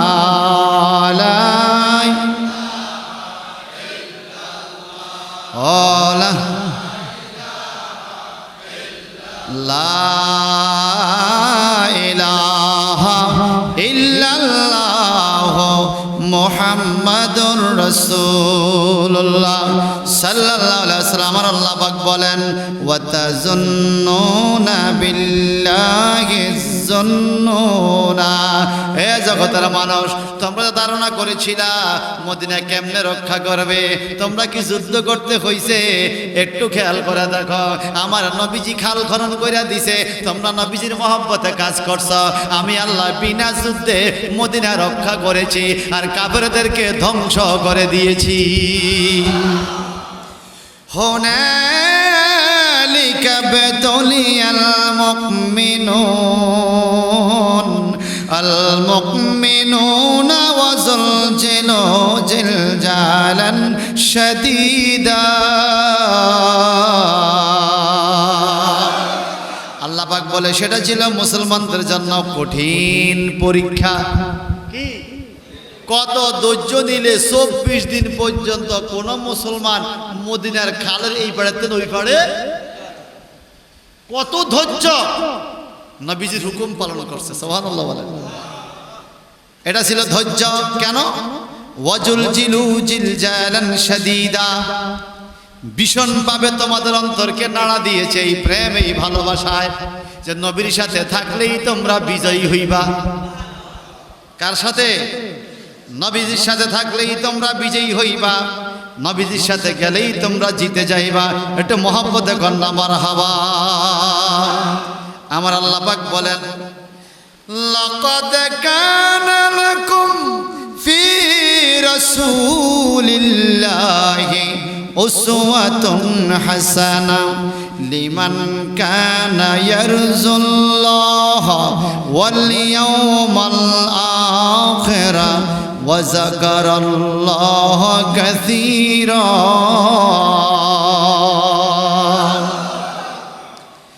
লাকাদ কানা লাকুম ফি রাসূলিল্লাহি উসওয়াতুন হাসানা। আমার আল্লাহ বলেন নিশ্চয়ই তোমাদের জন্য রাসূলের মধ্যে রয়েছে উত্তম আদর্শ। উত্তম আদর্শ কার মধ্যে? বলে কি আদর্শ? বলে নবীজি কিভাবে চলাফেরা করেছে তোমরা নবীজিকে ফলো করো। কেন? আল্লাহ পাক অন্যত্র বলেন মাইয়িতির রাসূল ফাকাদ আতা আল্লাহ। সুবহানাল্লাহ। যেই ব্যক্তি আমার রাসূলের ইত্তেবা করবে তার থেকে আল্লাহর ইত্তেবা আদায় হয়ে যাবে। কুল বিফাদলিল্লাহি ওয়া বিরহমাতিহি। সুবহানাল্লাহ। নবী আপনি বলেন আল্লাহর রহমত এবং ফজলের কথা বলেন। আপনি আরো বলেন কি? কুল ইন কুনতুম তুহিব্বুনাল্লাহ ফাত্তাবিউনি ইউহিব্বুকুমুল্লাহ ওয়া ইয়াগফির লাকুম যুনুবাকুম ওয়াল্লাহু গফুর। সুবহানাল্লাহ বলেন না। এই আয়াতের অর্থ কি জানেননি? কুল ইন কুনতুম তুহিব্বুনাল্লাহ, আল্লাহ বলে হে নবী আপনি বলেন যদি তোমরা আল্লাহকে ভালোবাসতে চাও। আমরা আল্লাহকে ভালোবাসতে চাইনি। ফাত্তাবিউনি, নবীজি কয় আমার কাছে আইও, আমার ইত্তেবা করো, আমার কথা শোনো, আমারে ভালোবাসো। ইউহিব্বুকুমুল্লাহ, যদি আমি নবীকে তোমরা ভালোবাসো আমার কাছে আসতে পারো আল্লাহ তোমাদেরকে ভালোবাসবে। ওয়াগফির লাকুম যুনুবাকুম, আর আমি নবীর ভালোবাসার কারণে আল্লাহ তোমাদের জীবনের গুনাহ মাফ করে দিবে। এই জন্য মদিনা শরীফে একজন যুবক দৌড়ে আসছে, লাকাদ কানা লাকুম ফি রাসূলিল্লাহি উসওয়াতুন হাসানাহ, সূরা আহজাবের আয়াত। রাসূলের মধ্যে রয়েছে তোমাদের জন্য উত্তম আদর্শ। আদর্শটা কি? একজন যুবক নবীজির কাছে আসছে দৌড়াইয়া কাঁদতে কাঁদতে। আয়েশা বলে, নবী গো, ইন্নী আসাবতু হাদ্দান ফাকিমহু আলাই। ইয়া রাসূলুল্লাহ, নিশ্চয়ই আমি শাস্তিযোগ্য পাপ করেছি, আপনি আমাকে শাস্তি দেন। আমি পাপ করে আইছি আপনার কাছে, আমারে শাস্তি দেন। বলেন, পাপ করলে শাস্তি দেওয়ার মালিক কে? এখন ওই সাহাবী আসছে যুবক, নবীর কাছে আয়েশা কই, ইন্নী আসাবতু হাদ্দান ফাকিমু আলাই, নবী আপনি আমাকে শাস্তি দেন। কেন? আল্লাহ না বলছে, মাইয়িতির রাসূল ফাকাত আতা আল্লাহ। সুবহানাল্লাহ। নবীজি আমাকে শাস্তি দেন। বলে কেন? বলে আমি পাপ করছি, বড় পাপ, আমি চিন্তা করছি যদি আপনি আমাকে শাস্তি না দেন কবরে আমার উপায় নাই। কারণ আল্লাহ পাক বলেন, হাক্কিমুকা, নবী গো, এই পৃথিবীতে আমি আপনারা হাকিম কইরা পাঠাইছি, আপনার বিচার উচিত বিচার, আপনার বিচারের উপরে সানি কোনো বিচার হবে না। আপনি যদি কাউকে বিচার করে শাস্তি দেন কবরে তার আর আযাব হবে না। তো মদিনার সাহাবীরা যদি কোনো পাপ করত, আমার নবীজির কাছে আইসা শাস্তি চাইতো, নবীজি শাস্তি দিত যেন কবরে আর আযাব। এখন ওই যুবক বলে, হুজুর আমি বড় পাপ করছি, আমার আপনার শাস্তি দেন। নবীজি তাকে কিছু বললেন না। না বলে নামাজের সময় হলো, মুয়াজ্জিন সাহেব একামত দিল, আমার নবীজি নামাজে দাঁড়ায় গেলেন, ইমামতি করলেন। সাহাবায়ে কেরাম নামাজে দাঁড়াইলো, ওই অপরাধী আসামি লোকটাও নামাজে দাঁড়াইয়া গেল। সাহাবীদের সাথে যখন নামাজের সালাম ফিরাইলো, ফাকামা রাসূলুন ওয়া ক্বালা, ইয়া রাসূলুল্লাহ, ইন্নী আসাবতু হাদ্দান ফাকিমু আলাইয়া বিকিতাবিল্লাহ। তাহাবি শরীফের হাদিস আমি এখন যেটা বলছি, তাহাবি শরীফ শরহে মানিল আসার, শরহে মানিল আসার নামক কিতাব, তাহাবি শরীফের হাদিস। নবীজি গো, ওই লোকটা দাঁড়াইয়া কয়, আমি শাস্তিযোগ্য অপরাধ করেছি, আপনি আমাকে শাস্তি দেন। বিকিতাবিল্লাহ মানে আল্লাহর কোরআন দ্বারা। আল্লাহর কোরআনে যেই শাস্তি সেটাই আমারে দেন। যদি আমার চোখ খোলা লাগে খুইলা ফেলেন, হাত কাটা লাগলে কাইটা ফেলেন, আমারে শিরচ্ছেদ করতে হইলে করেন, আমার যেই শাস্তি দেওয়া লাগে আপনি আমাকে দেন গো নবী, আমি জাহান্নাম রে বড় ভয় পাই। আচ্ছা, আমাদের দেশে কেউ পাপ কইরা ইমাম সাহেবের কাছে আইসা বলেনি যে হুজুর আমি বড় পাপ করছি, আমার একটু তওবাটা করে দেন? কয় না। কারণ আমাদের মনে জাহান্নামের ভয় নাই। ইন্না জাহান্নামা কানাত মিরসাদা লিত্তাগিনা মাআবাল লাবিসিনা ফিহা আহকাবা লা ইয়াযুকুনা ফিহা বারদান ওয়ালা শারাবা ইল্লা হামিমা ওয়া গাসসাকা। আমার আল্লাহ পাক বলে, ইন্না জাহান্নামা কানাত মিরসাদা, নিশ্চয় জাহান্নাম হলো একটা ঘাটি, অন্ধকার ঘাটি, আগুনের ঘাটি, ওতফাইতা রইছে। কোন দিন তোমারে ধরবে তুমি জানো? নবীজি গো, জাহান্নামের ভিতরে কোনো খানা আছে কিনা? আল্লাহ পাক বলে, লা ইয়াযুকুনা ফিহা বারদা ওয়ালা শারাবা, জাহান্নামের ভিতরে কোনো খানা নাই, কোনো ঠান্ডা পানি নাই, কোনো শরবত নাই। ইল্লা হামিমা ওয়া গাসসাকা, দুই প্রকারের খানা আছে, একটা হলো উত্তপ্ত গরম পানি, ওয়া গাসসাকা, একটা হলো গাসসাক। নবীজি গো, কেমন গরম পানি এই আয়াতের তাফসিরে পাওয়া যায়। এত উত্তপ্ত গরম পানি দিবে, ওই পানি যদি একটা ফোঁটা মাথার মধ্যে পড়ে, সাথে সাথে মাথা ছিদ্র হইয়া মাথার মগজ পেটের মধ্যে যাবে। ওই মগজের গরমে পেটের নাড়ি বুড়ি গইলা গইলা পায়খানার রাস্তা দিয়া বাইরে হইয়া যাবে। আগুনের পাত্রের মধ্যে এই পায়খানা প্রস্রাব নাড়ি বুড়ি আগুনের বাটির মধ্যে লইবা দিবে এডি খা। এগুলা কি? আল্লাহ বলে এটার নাম গাসাক। এটার নাম কি? গাসাক হলো ফুস, মল মূত্র রক্ত পায়খানা, ফোড়া ফুস ফোড়া পানি, এগুলো খাইতে দিবে। এগুলো জাহান্নামের খাবার। নাউজুবিল্লাহ বলেন না। তিনাতুল খাবার এগুলোর নাম। নবীজি গো আর কি আছে? হাদিস শরীফে আরেকটা আছে, বলে কি? বলে জাক্কুম নামক ফল দিবে খাইতে। জাক্কুম, জাক্কুম নামক ফল কি? আমার নবীজি বলে লাইন কাতারাত ফিল আরদ, যদি জাক্কুম নামক ফলের একটা ফোঁটা দুনিয়াতে আইসা পড়ে, এই এক ফোঁটা জাক্কুম নামক ফলের রসের গন্ধ আর বিষে সারা দুনিয়ার গাছপালা সাথে সাথে মরে যাবে। কিয়ামত পর্যন্ত এখানে কোনো প্রাণী বসবাস করতে পারবে না, এক ফোঁটা জাক্কুমের ফলের বিষে। নবীজি বলেন চিন্তা করে দেখো, এই ফল যখন খাইতে দিবে তখন ওই মানুষের কি অবস্থা হবে।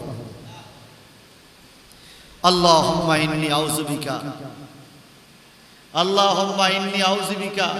আল্লাহ আমি তোমার কাছে পানা চাই, আল্লাহ আমি তোমার কাছে পানা চাই মিনান নার, জাহান্নামের আগুন থেকে আমি তোমার কাছে মাপ চাই।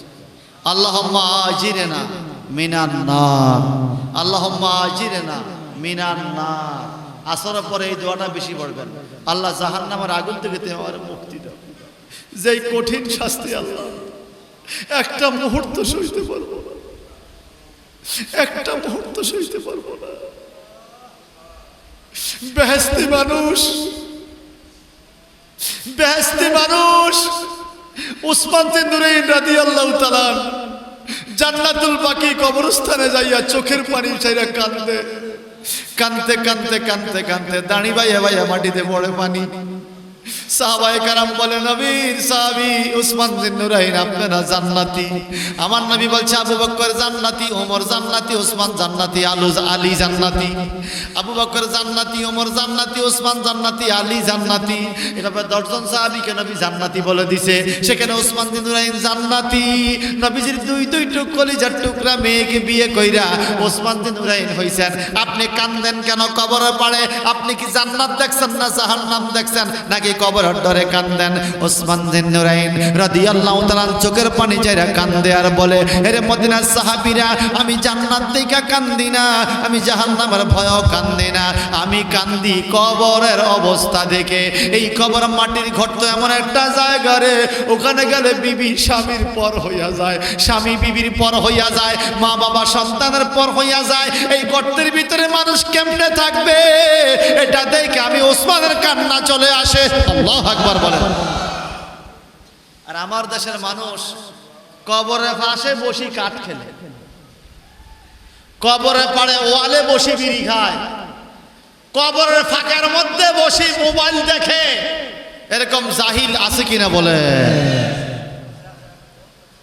কত জাহিল, কত মূর্খ এই লোকগুলো, কত জানোয়ার। কবরের পাড়ে বসে মোবাইল দেখে, কবরের ওয়ালের মধ্যে বসে বিড়ি খায়। নাউজুবিল্লাহ বলবেন না? ভাই সাহেব আমার বলতেছিলাম কবরের জাহান্নামের খবর। জাহান্নামে তো কঠিন হবে। এখন মদিনার এই যুবক নবীর কাছে আয়েশা কয়, ইন্নী আসাবতু হাদ্দান ফাকিমু আলাইয়া বি কিতাবিল্লাহ। নবী গো, আমি পাপ করছি, আমি জাহান্নামে বড় ভয় পাই, আল্লাহর কিতাব অনুযায়ী আমার শাস্তি দেন, কোরআনী আইনে আমার যা হয় তাই দেন। নবীজি বলে, একটু আগে যে আমরা নামাজ পড়লাম, তুমি কি আমাদের সাথে নামাজ পড়ো নাই? ওই লোকটা বলে, নাম ইয়া রাসূলুল্লাহ। নবী গো, হ্যাঁ আমি আপনাদের সাথে নামাজ পড়ছি। আমার নবীজি বলেন, কাদ গাফারা লাকা জামবাকা। সুবহানাল্লাহ। যুবক রে, আল্লাহ যে বলছে নবীর কাছে আসতে, আল্লাহ তো শুধু শুধু বলে নাই। তুমি যত বড় পাপ লয়ে আইছো, জামাতের সাথে নামাজ পড়েছো, আর তোমাকে শাস্তি দেওয়া লাগবে পড়ার সাথে সাথে এই মাত্র আল্লাহ তোমার জীবনের গুনাহ মাফ করে দিছে। তুমি আইছো পাপ একটা চিন্তা কইরা জীবনে যা গুনাহ করছো এই নামাজের কারণে আল্লাহ সব মাফ করে দিছে। এখন সাহাবী কান্দে, ইয়া রাসূলুল্লাহ, আল্লাহ আমার গুনাহ না মাফ করছে, আমার শাস্তি কি মাফ হইছিনি? আমার নবীজি বলে কাত গাফারা লাকা জামবাকা আও হাদ্দাকা, এই মাত্র আল্লাহ তোমার গুনাহ মাফ কইরা দিছে, তোমার কবরের সাজাও মাফ কইরা দিছে। তাইলে এবার আসেন এই হাদিস থেকে আর নবীর আদর্শ থেকে আমরা শিক্ষা পাই, যারা জামাতের সাথে নামাজ পড়বে, রীতিমতো নামাজ আদায় করবে, তারা গুনাহ মাফ চাইতে হয় না, নামাজের কারণেই গুনাহ মাফ হইয়া যায়। তারা কবরের চিন্তা করতে হবে না, কারণ নামাজি ব্যক্তির জন্য স্পেশাল 5টা বরকত আছে। নামাজি ব্যক্তির মরণে কষ্ট নাই, নামাজি ব্যক্তির কবরে আযাব নাই, নামাজি ব্যক্তির ডান হাতে আমলনামা পাবে, নামাজি ব্যক্তি বিদ্যুতের মতো পুলসরাত পার হবে, নামাজি ব্যক্তি বিনা হিসাবে জান্নাতে যাবে। 5টা বরকত কয়টা? 1 নম্বরে মরণে কষ্ট নাই, 2 নম্বরে কবরে আযাব নাই, 3 নম্বরে ডান হাতে আমলনামা পাবে, 4 নম্বরে বিদ্যুতের বেগে ফুলসরাত পার হবে চোখের পলকে, 5 নম্বরে বিনা হিসাবে বেহেশতে যাবে। আচ্ছা, কবর দেশে এই 5টা পাইলে আর কিছু লাগেনি। এই 5টা কে পাবে? যে নামাজ পড়বে। কি পড়বে বলেন না ভাই সাহেব? বড় আফসোস লাগে, জোহরে, আসরে, মাগরিবে, এশায় যায় হয়, ফজরের টাইমে মসজিদে মুসল্লি তেমন বেশি হয় না। আমার নবীজি বলেন যেই ব্যক্তি মাগরিবের নামাজ এশার নামাজ, যেই ব্যক্তি এশার নামাজ জমাতে পড়ে ঘুমাইতে যাবে, সে যেন মধ্যরাত পর্যন্ত দাঁড়ায় নামাজ পড়লো, এই সওয়াবটা ফেরেশতারা লিখবে। আবার যেই ব্যক্তি ফজরের নামাজ জামাতে পড়বে, সে যেন বাকি মধ্যরাত 1/2 এশা আরেক অর্ধেকের সওয়াব পাইল। অর্থাৎ ফজর এবং এশা যেই লোকে জামাতে পড়বে, সে সারা রাত নামাজ পড়ার সওয়াব পাবে। কিন্তু আমাদের দেশে আমরা কি করি ভাই? নামাজ পড়ি ঠিকই, জামাতে আসতে চাই, ঠিক কি না? জামাতে আসতে আল্লাহ পাক কোরআনে কোন জায়গায় বলে নাই নামাজ পড়ো। আল্লাহ বলছে আকিমুস সালাহ, নামাজ কায়েম করো। কি করতে কইছে? কায়েম করা মানে আপনি একা নয়, আপনার পরিবারের সদস্যগণ, আপনার ছেলে মেয়ে, স্ত্রী পুত্র বিবি বাচ্চা যারা সবাই, আপনার সমাজের লোকজন, আপনি যখন মসজিদে আসবেন আজরা ডাইকা নিয়ে আসবেন, ভাই চলেন জামাতে মসজিদে নামাজ পড়ি, চলেন। আমার নবী জামাতের গুরুত্ব দিয়ে দিতে বলছেন যে শোনো, একটা ছাগল পাইলে বাঘ তাকে জাপাইয়া পড়ে, একটা ছাগল পাইলে বাঘ জাপাইয়া তাকে আক্রমণ করে। যখন অনেকগুলো ছাগল দেখে, অনেক দল দেখে, তখন ওই দলের বাঘে ভয় পায়, আক্রমণ করতে সাবধান থাকে। শয়তান সব সময় মানুষকে আক্রমণ করে। যখন একা একা নামাজ পড়ে, তখন শয়তান তাকে বিভিন্ন ফার্মপট্টি দেয়। 4 রাকাত দাঁড়াইয়া, 2 রাকাত বইসা, নফল পড়ে না, সুন্নত পড়ে না, কোন রকম কোথায় কাতাইয়া নামাজ কান শেষ করে। আজ যখন জমাতে যাইবা দেখবা ভালোই লাগে, এত কষ্ট লাগে না, ঠিক কিনা? জমাতে নামাজ পড়ে দেখবেন এত কষ্ট, কারণ শয়তান তখন আপনার কাছে আসতে পারে না। এজন্য জামাতের গুরুত্ব আছে না নাই? জামাতের সাথে নামাজ পড়বেন, আল্লাহ তুমি কবুল করো, জোরে আমিন বলেন। তো যে কথা বলতেছিলাম, ওই যুবক জামাতের সাথে নামাজ পড়ছে, আমার নবীর কাছে আসছে, আল্লাহর দরবারে জামাতের সাথে নামাজে হাজিরা দেওয়া, এটা নবীর সুন্নাত। আল্লাহ বলেন লাকাদ কানা লাকুম ফি রাসূলিল্লাহি উসওয়াতুন হাসানাহ, তোমাদের মধ্যে, নবীর মধ্যে তোমাদের জন্য রয়েছে উত্তম আদর্শ। বলেন আমার নবী নামাজ পড়তো কিনা?